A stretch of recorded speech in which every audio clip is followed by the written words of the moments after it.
21वीं सदी का सबसे बड़ा युद्ध माना जाता है अफगानिस्तान युद्ध को, जिसमें अमेरिका अपने सहयोगी देशों के साथ अफगानिस्तान पर टूट पड़ा था। लेकिन अब इजराइल ने जो किया है ना, वो 21वीं सदी का सबसे बड़ा युद्ध बन चुका है। वो पीछे छोड़ने जा रहा है अमेरिका के अफगानिस्तान युद्ध को। मैं ऐसा क्यों कह रहा हूं, आप अपनी स्क्रीन पर खुद देख लीजिए। इस समय जब मैं आपको यह खबर दे रहा हूं, इजराइल की वायुसेना लिटरली अंधाधुन स्ट्राइक कर रही है लेबनान के ऊपर।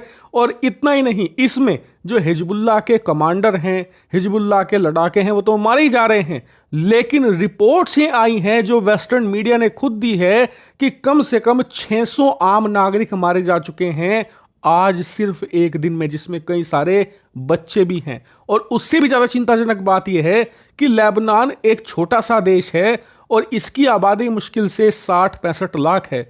इस देश के कम से कम 30% लोग अपने घर बार छोड़ने को मजबूर हो गए हैं। इजराइल के सीमा के पास जो लोगों के घर थे, और ऐसा नहीं कि सब मुस्लिम ही थे, इसमें बहुत सारे क्रिश्चियन भी थे। जी हाँ, जो लेबनान देश है वहां पर कम से कम 40% आबादी क्रिश्चियंस की भी है।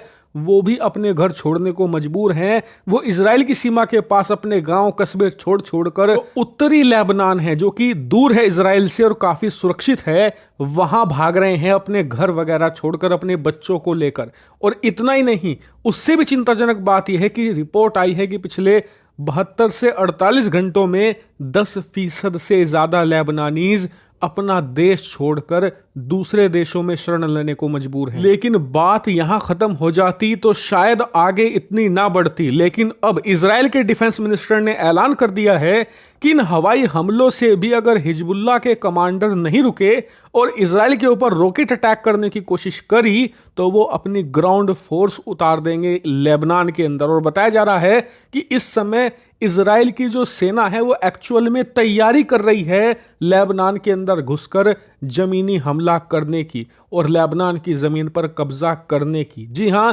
इसकी प्रॉपर तैयारी की जा रही है। इसीलिए जो इजराइल के पॉलिटिशियन हैं वो ऐसे बयान देकर पहले ही जमीन तैयार कर रहे हैं इस प्रकार के ग्राउंड इन्वेजन की। इसीलिए अब जो तमाम मुस्लिम देश हैं जो इजराइल के आसपास हैं, वो एक गठबंधन बनाने की तैयारी में भी जुट गए हैं कि अगर इजराइल लेबनान के अंदर अपनी थल सेना उतारता है तो कम से कम 5 से लेकर 7 ऐसे देश हैं जो अपने सैनिकों को इकट्ठा करेंगे और इजराइल के खिलाफ उसे लेबनान में उतारने की कोशिश भी करेंगे। जी हां, और इसकी अगुवाई कर रहा है तुर्की, सीरिया और रूस। जी हां, रूस हथियारों से समर्थन दे रहा है, बाकी के ये देश अपना गठबंधन बना रहे हैं। इसमें तुर्की के अलावा सीरिया तो है ही, लेकिन इसमें ईरान होगा, इसमें यमन होगा, उसके हूती विद्रोही, और इसके अलावा इराक के भी यहां पर सरकार और ईरान समर्थित कुछ गुट शामिल होंगे। को बता दूं कि इस बात को खुद इजराइल ने कंफर्म किया है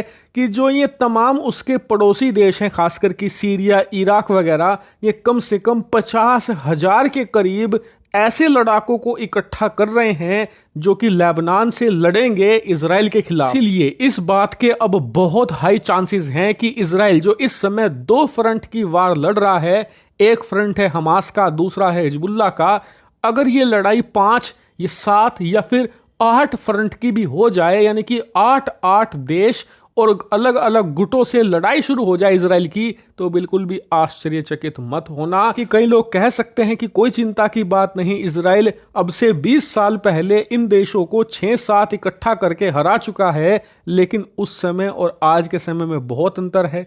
जो इंटरनेशनल मीडिया है वो ज्यादातर साथ है इन अरब देशों के। उससे भी ज्यादा इंपॉर्टेंट बात, रूस हथियारों से समर्थन दे रहा है। लिटरली ब्रह्मोस लेवल की जो मिसाइलें हैं ना रूस के पास, वो यमन के हूती विद्रोहियों को सप्लाई कर रहा है। इस समय हाइपरसोनिक मिसाइल के जो डाउनग्रेड वर्जन हैं वो भी दिए जा रहे हैं। इसीलिए इजराइल बुरा फंस चुका है। और आपको बता दूं, रूस कर इसलिए रहा है क्योंकि वो चाहता है कि अमेरिकी सेना इजराइल में उतरे और अमेरिका का ध्यान यूक्रेन पर पूरी तरीके से ना बन पाए। और ये काम करने के लिए व्लादिमीर पुतिन आने वाले कुछ दिनों में इससे भी खतरनाक हथियार थमा सकते हैं, ना सिर्फ यमन के हूती विद्रोहियों को, बल्कि ईरान समर्थित तमाम वो गुट जो कि इजराइल के खिलाफ लड़ रहे हैं उन्हें भी। इसीलिए मैं आपसे कहूंगा कि तैयार हो जाइए, क्योंकि अब आपके सामने 21वीं सदी का सबसे बड़ा युद्ध छिड़ने की कगार पर है। कभी भी ये शुरू हो सकता है, इसीलिए चैनल को सब्सक्राइब कर लेना, क्योंकि जैसे ही कोई छोटी बड़ी खबर आएगी तुरंत मैं आपको सूचित करूंगा।